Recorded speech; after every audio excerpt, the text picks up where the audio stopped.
इमरान साहब सकते हैं बाहर आ रहे हैं और उनकी गाड़ी आप सामने मौजूद है। आप देख सकते हैं इमरान खान साहब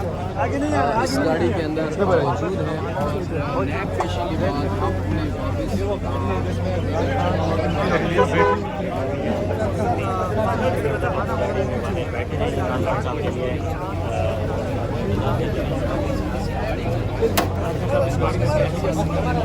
बीबी भी मौजूद हैं और तफ्तीश के बाद